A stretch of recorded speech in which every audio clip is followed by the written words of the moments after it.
Good day, engineers. So today we are going to discuss additional topic on the applications of derivatives. So today we are going to discuss time rate. So if a quantity x is a function of time t, the time rate of change of x is given by dx over dt. When two or more quantities, all functions of t, are related by an equation, the relation between the rates of change may be obtained by differentiating both sides of the equation with respect to t or the time. So, ito yung mga basic time rates. So, meron tayong velocity, which is v is equals to ds over dt, where s is the distance. Acceleration is a is equals to dv over dt, is equals to the second derivative of s, or the distance of all over dt squared, where v is the velocity and s is the distance. And the discharge is q is equals to dv over dt, where v is the volume at any time t. And the angular speed is, ano nang tawag dito, omega ata, is equals to d theta over dt. So, where theta is the angle at any time t. So, meron tayo dito mga steps in solving the maxima minima problem. So, same lang din siya sa application of maxima and, bakit maxima and minima? Wait, edit ko lang. So, ito napalitan ko na. Steps in solving time rates problem. First is identify what are changing and what are fixed. So, what are changing and what are fixed? So, itong changing kasi ito yung rate. So, assign variables to those that are changing and appropriate value. So, meron yan sa problem. Makikita nyo mamaya. To those that are fixed. Create an equation relating all variables and constant in step 2. Then lastly, differentiate the equation with respect to time. So, para mas lalo nating maintindihan, let's go to our examples. So, exercise number 1. So, water is flowing in a tank at the rate of 1 cubic meter per minute. Find how fast the surface is rising if the tank is vertical cylinder with radius of 1.2 meters. So, first, let us draw what yung sinasabi. Vertical cylinder daw. So, pangit ng drawing ko. So, meron tayong vertical cylinder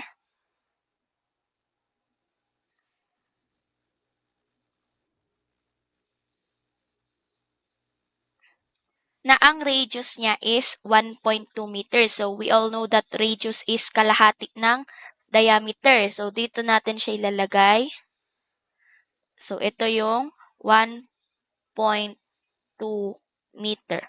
Then, may water daw na nag-flow sa tank. So, nag-flow siya. Ibang color na. So, may water daw dito na nag-flow. Ang rate daw ng water na nag-flow is 1 cubic meter per minute. So, ano na yung sa volume? 'Di ba sabi dito kanina, ang discharge is dV over dt. Volume yan.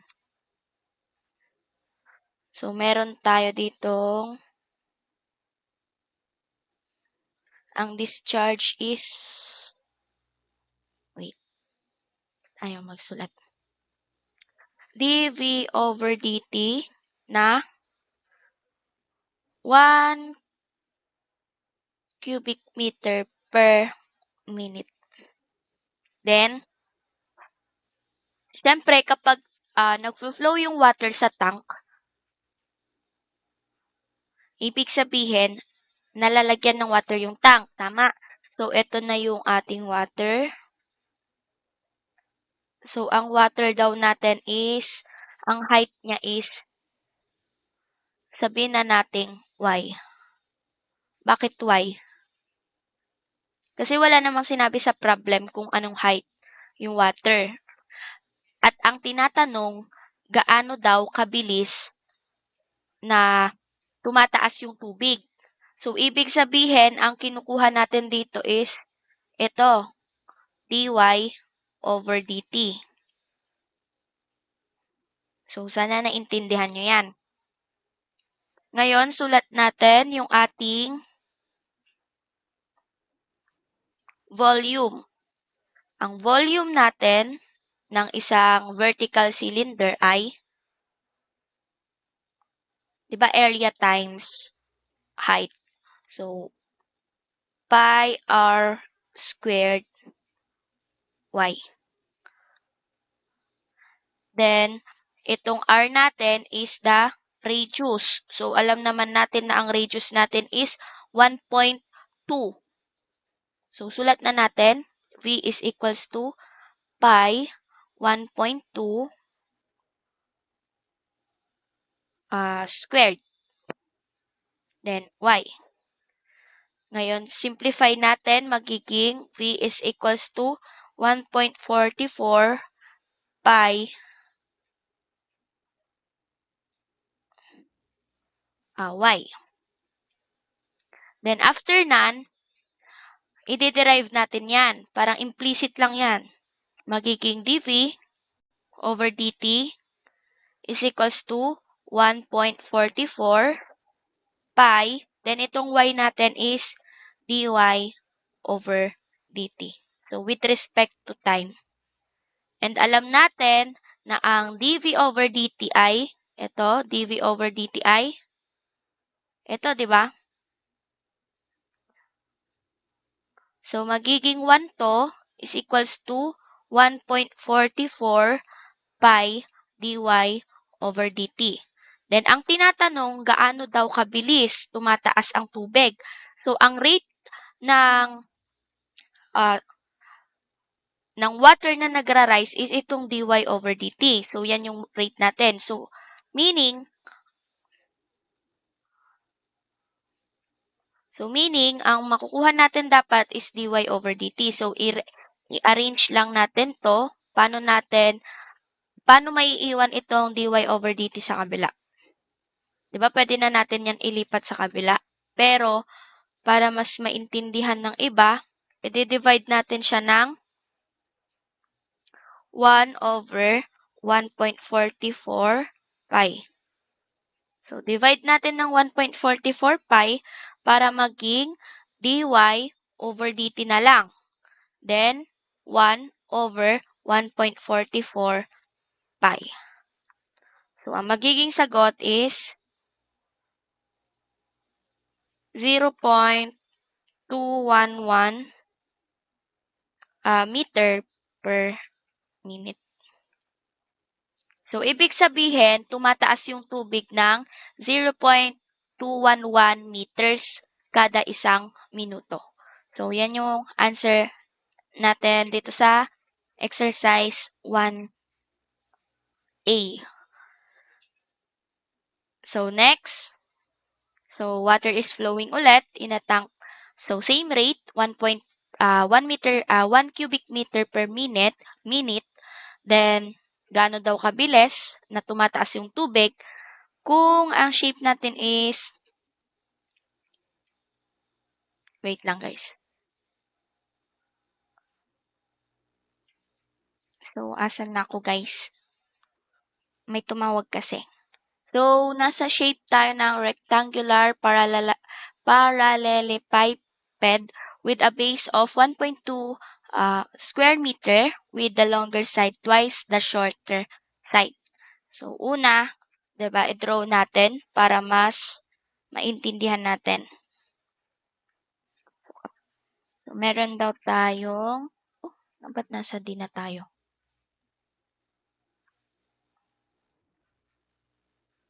Meron daw tayong rectangular parallelepiped.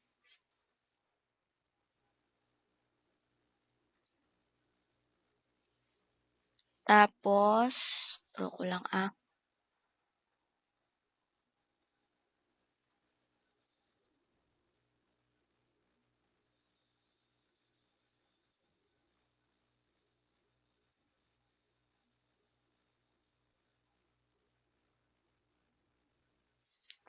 So, sabi sa problem, ang kanyang base ay 1.2 square meter. So, ibig sabihin area na yon kasi naka-square meter na siya.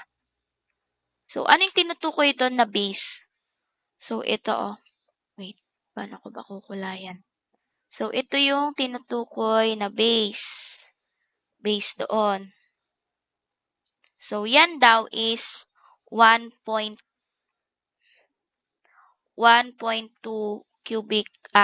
square meter na yan. Then, ang longer side ay twice ng shorter side. So, kung sinabi nating x ang shorter side, so twice daw yung longer side. So, ibig sabihin 2x itong longer side. Then, meron ulit tayong rate. So, ang rate ulit natin ay, so, lagyan yung para hindi kayo malito na dinadagdagan or mag-draw kayo ng ganyan. dV over dt is equals to 1 cubic meter per minute. Then, ang water natin is, itong water natin.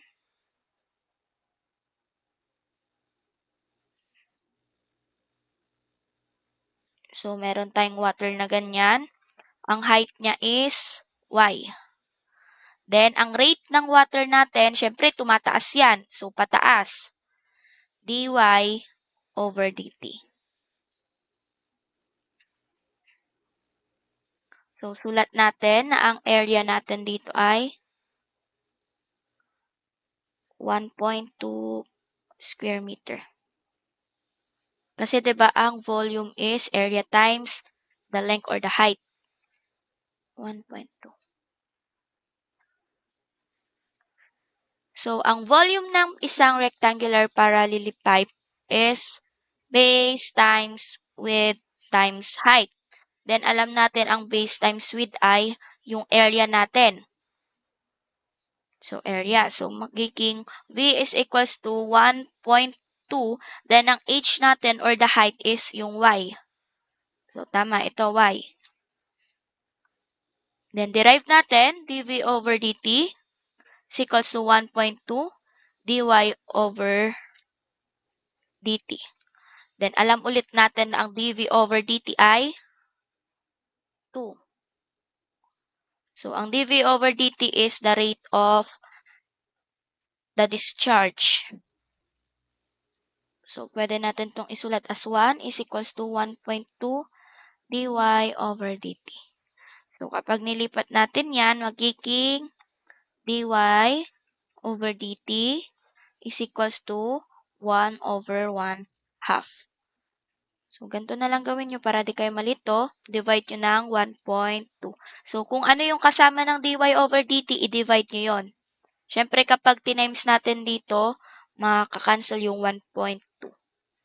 So, dy over dt is 0.8 meter per minute. So, ito na po yung ating answer. So, madali lang siya guys. Nakakalito lang. Pero yan po yung time rate. So, naka-in terms lagi yan sa time. Kasi time rates nga. So, next, letter C. Parehas yung problem. Tama. Meron tayong rate na 1 cubic meter per minute. Then, tinatanong kung gaano ulit ka bilis tumataas yung tubig sa tank. Then, ang shape ng tank natin is triangular, 3 meters long, 1.8 meters across the top, and 0.9 meters deep when the depth of water is 0.4.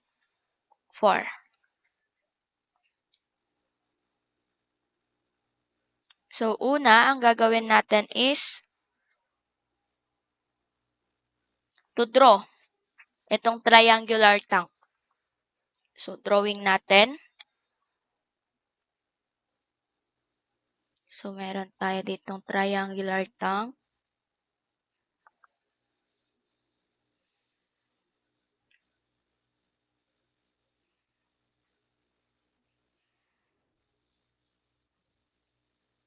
Drawing nyo to sa notebook.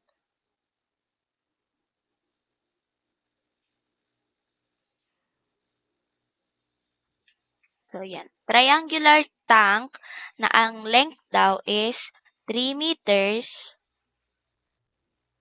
Then, 1.8 daw to.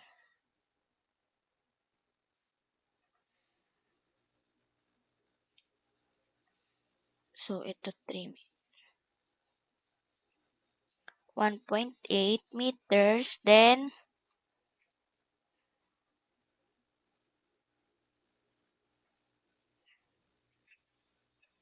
0.9 daw yung depth ng 9 ba to?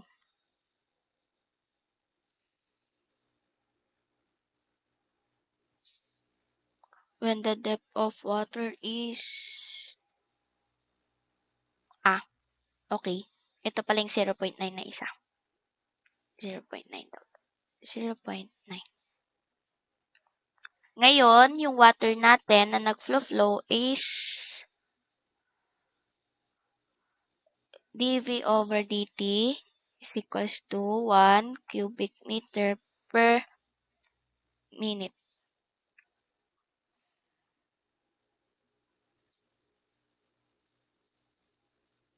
So, meron tayong ganyan na water. Tapos, ang ating, hindi ko na maano. Hindi nyo na, baka malito na kayo sa drawing ko. 0.9.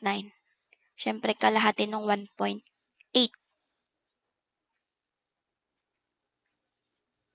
So, ito ay x, then ito ay x.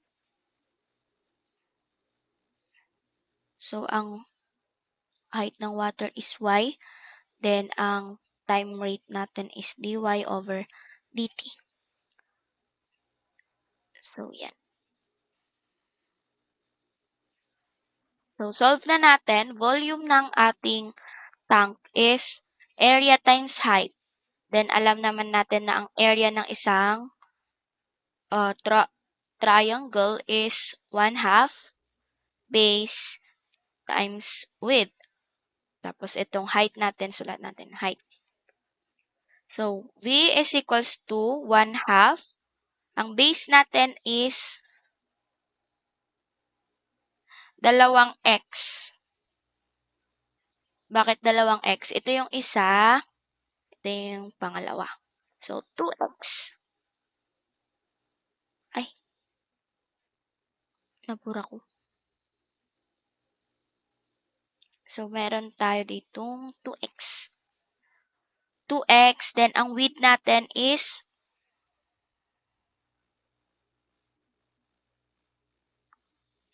yung y, then ang height natin is the 3. So, cancel tong si 2. Ang matitira is v is equals to 3xy. So, ang by ratio and proportion,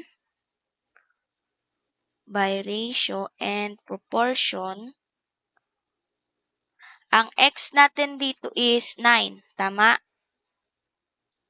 Then, ang y natin is 9 din. Therefore, ang x at saka y ay equal. So, ito, pwede natin siyang i-write as, so, ito, di ba? Ito yung ginawa natin. So, pwede natin siyang i-write as, wait, dito na lang sa x. V is equals to 3y squared kasi ang x natin is y din pala. So, next, i-derive natin, magiging dv over dt is equals to 6y dy over dt. Then, ang dv over dt is 1. So, pwede tayong mag-divide ng 6y. So, magiging dy over dt is equals to 1 over 6y. Then, ang y na sinasabi is 0.4. So, dy over dt is equals to 1 over 6 times 0.4. So, ang dy over dt natin is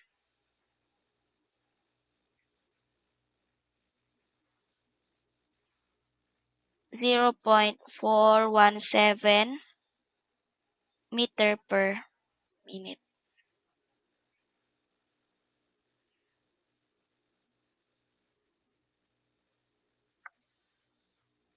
So, yan yung ating answer.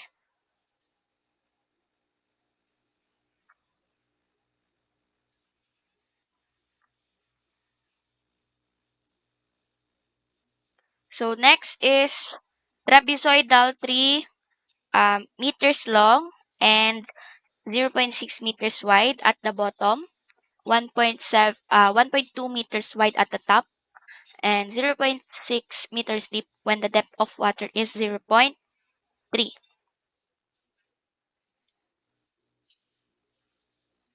So, draw muna natin yung trapezoidal. So, ito, ganito yung, alam niyo yung trapezoidal.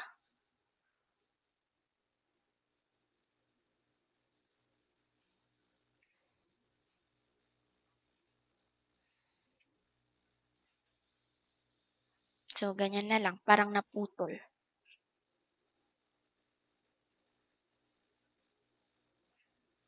So, sulat ko lang muna yung mga legend. Makikita nyo ba pag ganito? So, yung length natin is 3 meters. Ito naman ay 1.2 meters. Tapos ito daw ay 0.6. So, kung 0.6 yan, tapos 1.2 yung sa taas, may natirang 0.6. Then, ito, paghahatian nila yung 0.6. So, ito 0.3, then 0.3.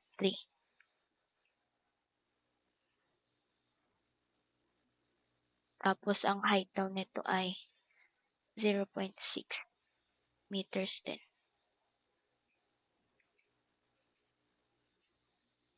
So, next, drawing natin yung water. So, ito yung water natin. Tas X and X. Kasi di pa natin alam kung ano yan. Then, yung height ng water is Y. Then, pataas siya kasi nadadagdagan ng water, dy over dt. So, ito yung ating rate ng water na dv over dt equals to 1 cubic meter per minute. So, yan. Kompleto na yung ating drawing. Pwede na tayo mag-solve. So, ang volume ng isang trapezoidal is 1/2. So, ito yung area. Base 1 plus base 2 times height times height. So, ito yung area, ito yung sa height niya. Kaya, naging volume. So, V is equals to 1/2. Ang base 1 natin is, ito ang base 1 natin, 0.6. Ang base 2 natin is 0.6 din to, then dalawang x plus 0.6 plus 2x. Then, ang height natin is y. Then, ang height na malaki natin is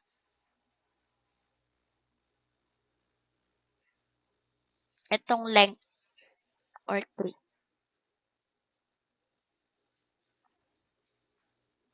So, by ratio and proportion ulit,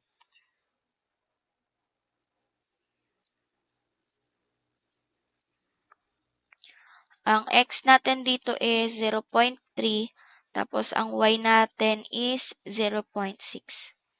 Ito yung 0.6 na y, oh. Ito, pag ang y na ganyan, 0.6 siya. Pag ang x naman is 0.3. X is equals to 0.5y. So, magiging v is equals to 1/2.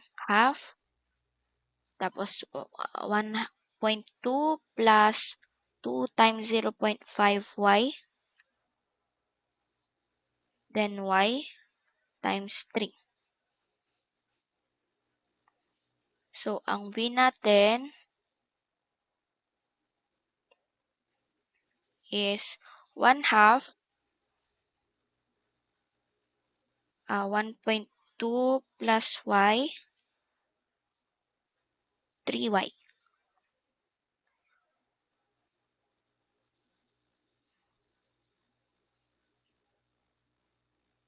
Then, distribute natin itong 1/2 magiging 0.6 plus y over 2, 3y. Kapag dinistribute natin yung 3y, magiging v is equals to 1.8y plus 1.5y. Ay, y squared. So, pwede na tayong mag-derive. dv over dt is equals to 1.8 dy over dt plus 3y dy over dt. So, labas natin si dy over dt, magiging dv over dt is equals to 1.8 plus 3y dy over dt. So, divide both sides natin ng, or wag muna. Gawin muna natin na ang dv over dt ay 1. Tama? Is equals to 1.8 plus, ang y natin is 0.3. So, ito, 0.3 yung y natin. 0.3 dy over dt. So, pwede natin siyang, dito ko na lang itutuloy So, dito ko na lang itutuloy. Magiging dy over dt is equals to 1 over 1.8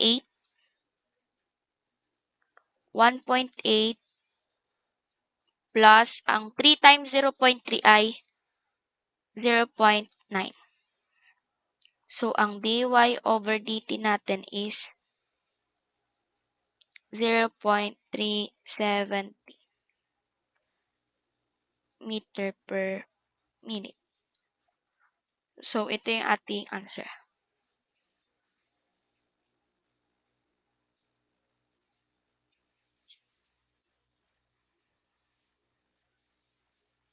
So, ilang minutes na tong lecture video natin? 28 minutes. So, meron na lang tayong dalawa.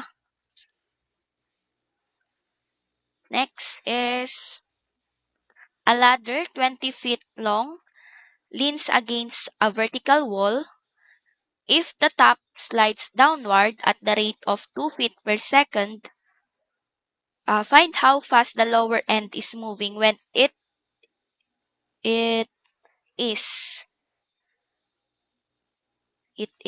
when it is 10 feet from the wall.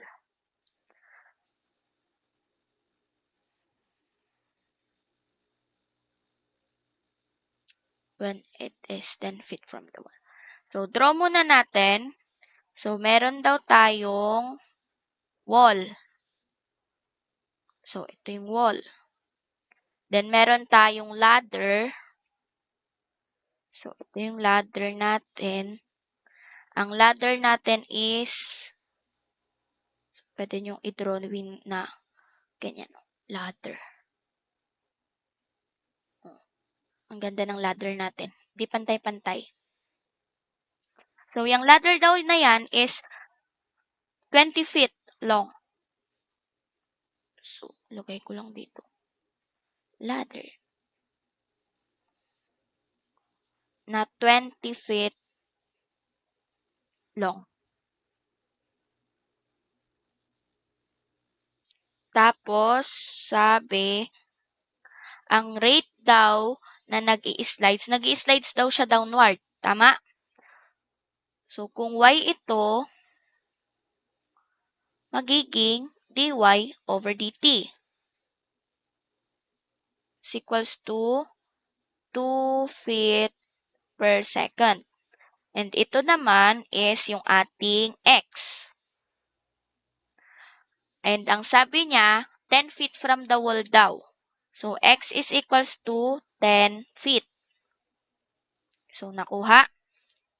Ang tanong, gaano daw kabilis na yung lower end or itong baba, ito, na nagmo-move. So, kapag ito bumababa, kapag ang ladder natin bumababa, syempre, ang movement nitong kabila is pa-left. So, naintindihan nyo ba yon? Kapag bumaba ito, sorry, napindot ko. So, kapag bumaba ito, ang movement ng lower end natin is pa-left. Syempre, kapag pataas, ang movement nito pa-right. Tama? So, yon. So, gaano daw kabilis? So, ang rate dito, since x ito, ang magiging rate natin in terms of t or the time is dx over dt. dx over dt. Ala, napipindot ko.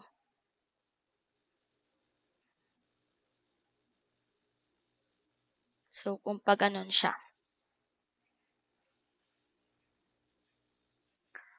So, anong shape to? Ito ay isang right triangle or 90 degrees. So, solve na natin. Solution natin is Pythagorean. So, meron tayong x squared plus y squared is equals to L squared or yung ladder. So, ito yung ating equation 1. Then, pwede natin siyang tawag dito, derive 2x dx over dt plus 2y dy over dt is equals to 0 since constant to. Pwede natin cancel si 2, magiging x dx over dt plus y dy over dt is equals to 0. Equation 2. In 1, alam natin na ang x is, ay hindi pala siya 10. Sorry, 16 pala to. Ala, 16 pala to. Sorry.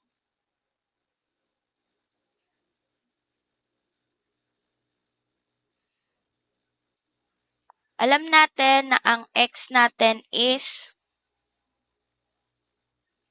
suburahin ko na nga ito para pag in-screenshot nyo, is 16 feet from the wall. Ang x natin is 16 feet. So, kapag sinubstitute natin siya, magiging 16 squared is equals to, plus y squared is equals to, ang L natin is 20 squared. Wait, check ko nga kung talagang 16. 16 kasi dito sa paper ko. Ay, low battery ang calcu. So, meron tayong 20 squared minus 16 squared.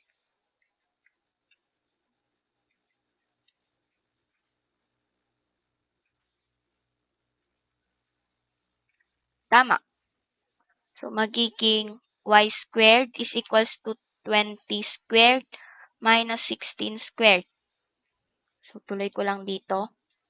Magiging y squared is equals to 144. Then, square root natin.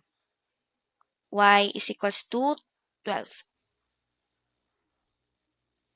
So, y is equals to 12. Then, next, into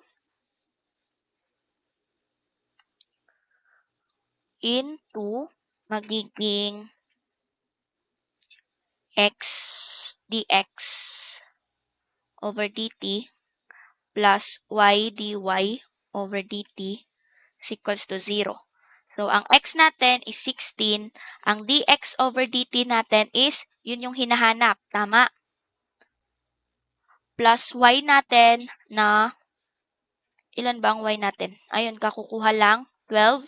And dy over dt natin is 2 feet per second. So, 2. Then, pababa siya. So, negative 2 is equals to 0. So, magiging 16 dx over dt minus 24 equals 0. Magiging 16 dx over dt equals to 24. Dx over dt is 24 over 16. So, ang dx, dito ko na lang isulat sa gilid. So, ang dx over dt natin is 1.5 feet per second.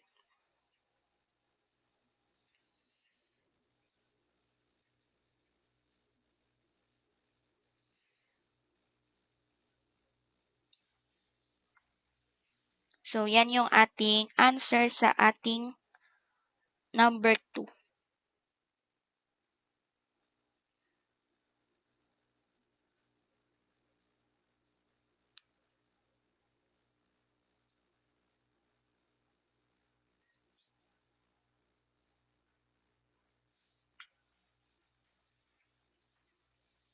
So, kapag hindi nyo na-gets, pwedeng message nyo ako sa messenger, okay?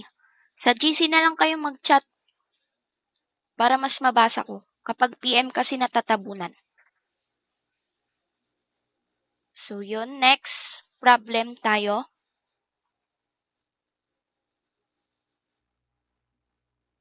A train starting at noon travels north at 40 miles per hour. Another train starting from the same point at 2 p.m. travels east at 50 miles per hour. Find, ba't ganyan? Find the nearest mile per hour. How fast the two trains are separating at 3 p.m. So, meron daw tayong starting point dito. Then, nung noon daw, nag-travel daw itong isang train pa north. So, saan ang north natin?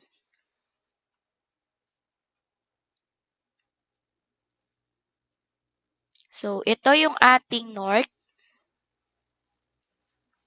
Ito yung east. Ito yung south. Then, west. So, sana alam nyo yan, ha? So, meron daw train na papuntang north at 40 miles per hour.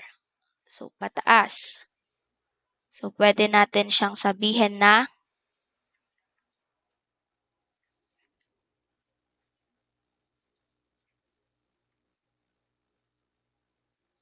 banking.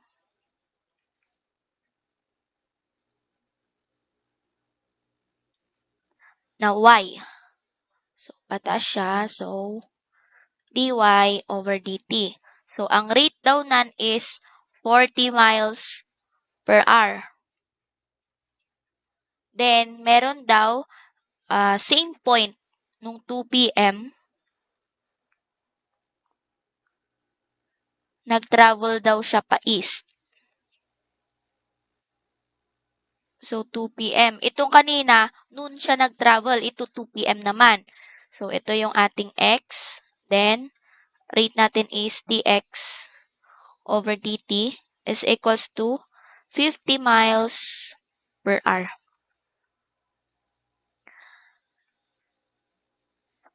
Then, sabi niya, how fast the two trains are separating. So, kung ito pataas, ito pa right. So, ito yung distance nilang dalawa. Gaano daw? Kabilis. So, S is equals to SI ds over dt. So, ito yung rate niya. So, yun yung tinatanong or yun yung hinahanap. Then, find the nearest mile per hour or the S. So, solution, meron tayong right triangle ulit to. So, pwede natin gamitan ng Pythagorean theorem. So, meron tayong x squared plus y squared is equals to s squared. Then, set natin yan as equation 1. So, derive natin magiging 2x dx over dt plus 2y dy over dt, then 0 since s squared is a constant.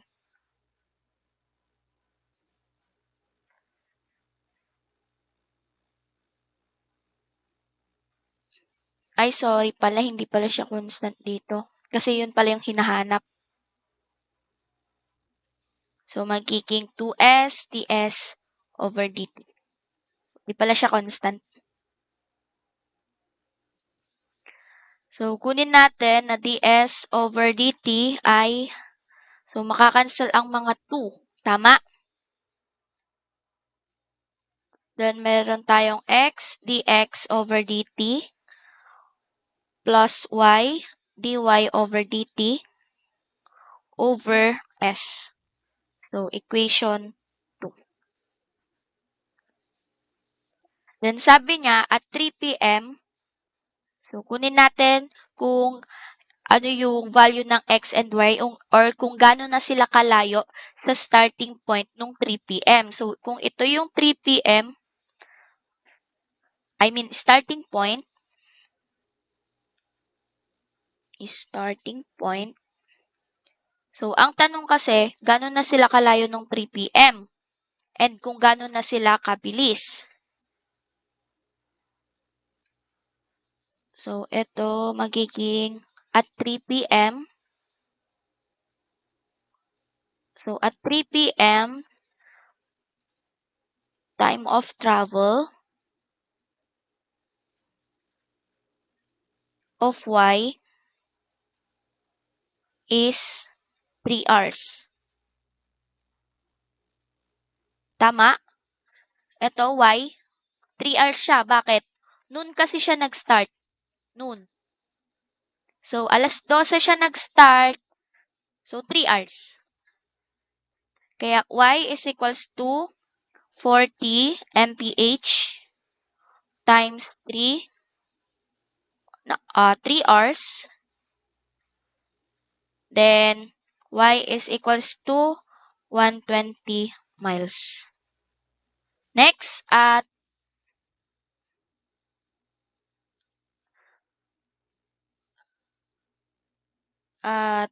tawag dito, 3 p.m., time of travel ng x ay ilan? 1 hour lang. Bakit? Kasi 2 p.m. siya nag-start. Tama? So, 1 hour. So, x is equals to 50 mph times 1 hour. So, x is equals to 50 miles. So, yan na yung layo nila from the starting point. So, mag-add ako ng isang slide. Oh my God, nag-thank you na.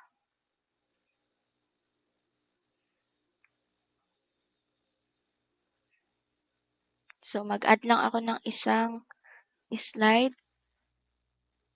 So, dito, in 1, s squared is equals to x squared plus y squared. So, s squared is equals to, ang x natin is 50, plus ang y natin is 120. So, yan yung nakuha natin kanina. So, s squared is equals to 169 16,900. So, square root both sides, magiging S is equals to 130 miles.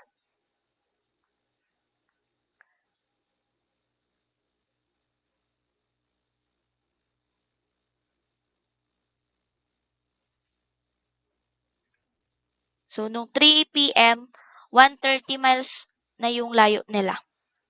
The next problem is kung gaano kabilis na nagse-separate yung dalawang train.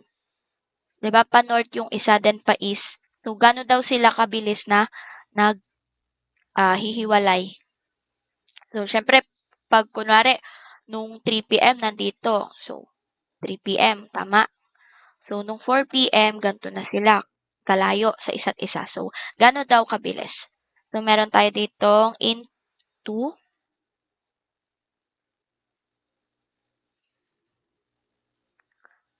ds over dt is equals to x dx over dt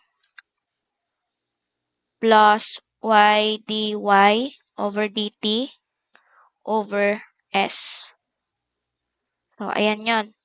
Meron tayong x na 50. Ang rate din natin sa x is 50 din. Plus y natin kanina is 120. Then, ang rate ng y natin is 40. Then, ang s natin is 130. So, ang ds over dt natin is 56.154 mph or miles per hour. So, ganyan sila kabilis na nag-separate. So, yung mga meme, ewan ko kung nakabasa na kayo ng meme, like, nung nag-break si Joshua Garcia dati tsaka si Julia Barreto. So, meron yung kumakalat na meme dati na na nag-break daw sila tapos gaano daw sila kabilis maghiwalay. Yung parang nag-separate na sila ng lakad, ganun. So, yun lang. So, paki-review na lang tong mga examples natin. So, thank you for watching, guys. Please comment done watching, then your name and section. So, I will check your attendance.